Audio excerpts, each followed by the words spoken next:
How good does this Mercedes SL look?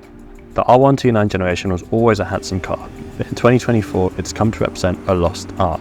A low, sleek and expressive roadster carrying an air of elegance, formality and quality that some would argue is severely lacking from modern design. This lovely example was submitted to Shooting Brake for sale, and we just had to grab the keys to show you what these cars are really about. So this one here is a 1996 SL280. And for those who don't know, the R129 is based on a shortened W124 or A124 chassis, which is the in-period E-Class. And it's a dynamically decent car. You know, if you're in a rush, you can take a roundabout quickly, it will take care of you. But it's not really a car that encourages you to rush it or hustle it down a country lane, and it's not really the kind of car that you can start talking about steering feel, chassis balance, all that kind of stuff. What this is a beautiful, stunning, tactile, inherently incredibly appealing cruiser that you just want to waft about. You've got a brilliant slush box auto which will go on forever. You've got a lovely smooth 6-cylinder engine. You've got this silky smooth recirculating ball steering that's accurate enough, but more than anything it's just got this really nice feeling in your hands. And there's a certain way that Mercedes of this era stop, go and turn that is just completely irreplaceable. No other manufacturer managed to replicate that feeling. It's a feeling of the car being hewn from granite and just being steered by really nice materials. It's just such a slick experience. And the whole car just has this feeling to it.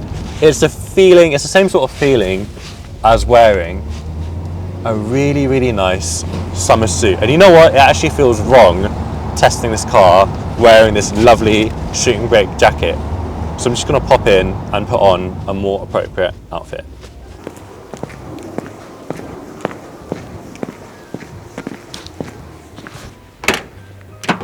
Right, let's just talk about what this car actually is. So it's a 1996 SL280, and a 280 means it's got a 2.8 litre 6-cylinder engine. In this case, the 24-valve M104 straight 6. The R129 had an epic production run. It was made from 1989 all the way through to 2002, 13-year production run, and that meant it got multiple generations of Mercedes drivetrains.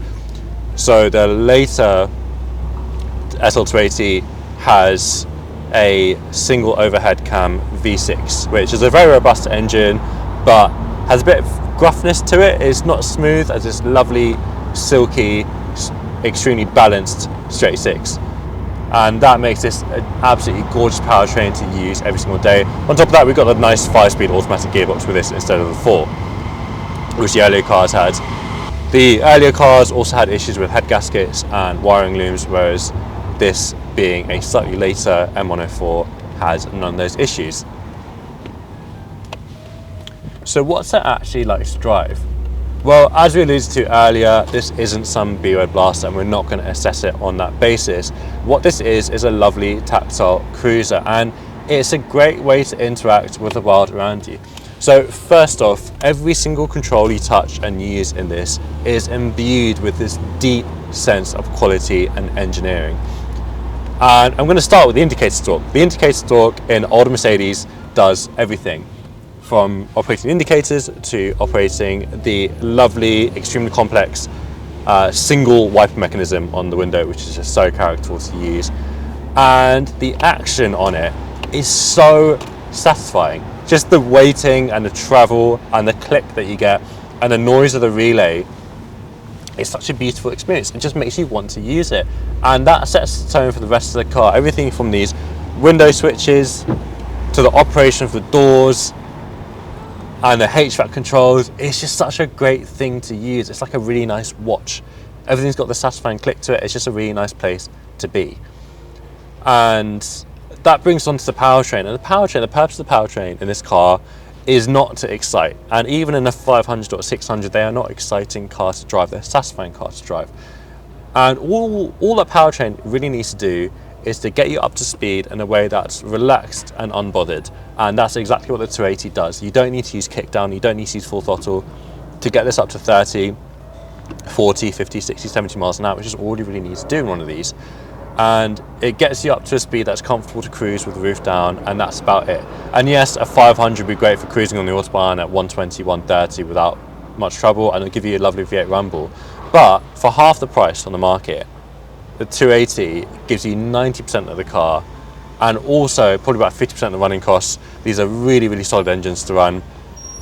They've got none of the complex suspension of the big engine cars. And again, you've got all the go that you need to actually enjoy the 129 as a platform. And going on from that, I would argue that a 6-cylinder R129 is a bit of a sweet spot in the classic Mercedes scene when it comes to values. If you were to try and get a convertible 124 E-Class with a 6-cylinder engine, you'd be paying probably about 15 grand for a decent one. And the reason being is that the E-Class range started with the 220, and the 320 was the top dog. And being the top dog, not that many people bought them. Same with the 280 and the 300. Whereas the SL range started with the 6-cylinder, with the 280. So there's loads of these about, and as a result, values are a fair bit lower than the 124 or the V8 models. So you can get into a car that was more expensive than the E320 or E280 from standard, and is arguably a nicer car to be in, a nice car to look at, and it's cheaper. The only thing you really lose is full-size back seats, which in my opinion is a fair compromise.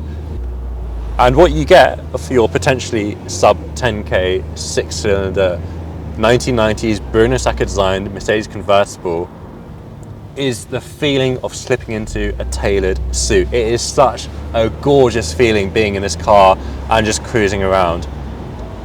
The whole car just shrinks around you, the steering's beautifully geared and weighted. It's just such a nice thing to be in. And you get that sense of the Bruno Sacco design even when you're sitting in it. You see these mirrors, which are just so great.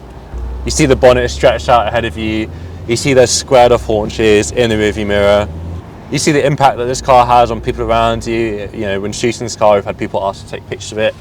People ask to take pictures with it, which is always funny.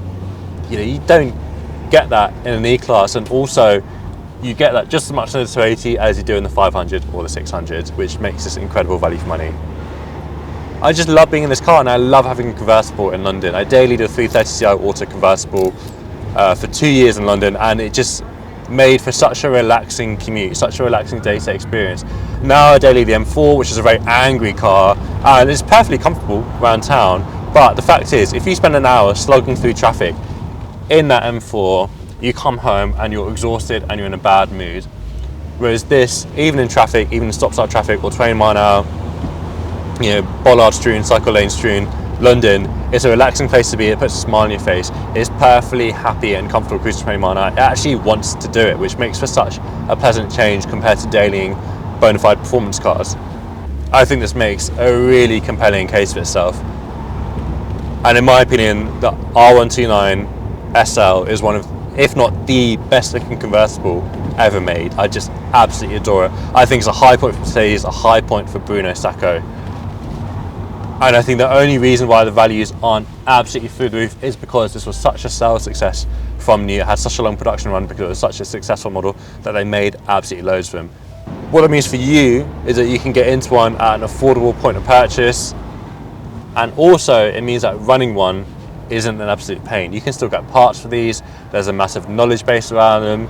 There's specialists that know everything about them. Anything you need doing on this, you can get it done. And that's why you still see these cars being used and driven daily around London and around various other places in the UK. They're just great cars. It's just a brilliant cinematic experience. It's a way to add so much drama and delight to your day-to-day commute. So this lovely 85,000 mile 1996 example is coming live to shootingbrake.com. There's over 100 detailed photographs on the website for you to have a look through, including honest detailed condition report photos showing any imperfections that the car might have, and a detailed run through of the service history. I've spent the day driving this around London. It's been absolutely faultless, absolutely beautiful to drive through this. It feels brand new, and there's none of the usual foibles that you'd expect on an older SL. No knocking in the suspension, no slack in the steering box, no weird gearbox issues, maintains temperature. It's just a lovely thing to use. You can just get into this and just use it. and it'll put a smile on your face every single time. And yes, it might not be a B-road blaster, but it's an absolutely gorgeous thing to have in your arsenal. If you agree, and I'm sure you do, you can find this 1996 Mercedes-Benz R129 SL280 on our website. Shooting Brake is a sales platform run for enthusiasts by enthusiasts, with a focus on excellent service and hand-picked consignments. You'll find detailed photographs on our website and easy, transparent tools to help negotiate the deal which works for you. My name's Ghaleb and you're watching Shooting Brake. If you like this video, please do let us know in the comments and subscribe to our channel. And when you're looking to buy or sell your next pride and joy, check out our website to see how we can help.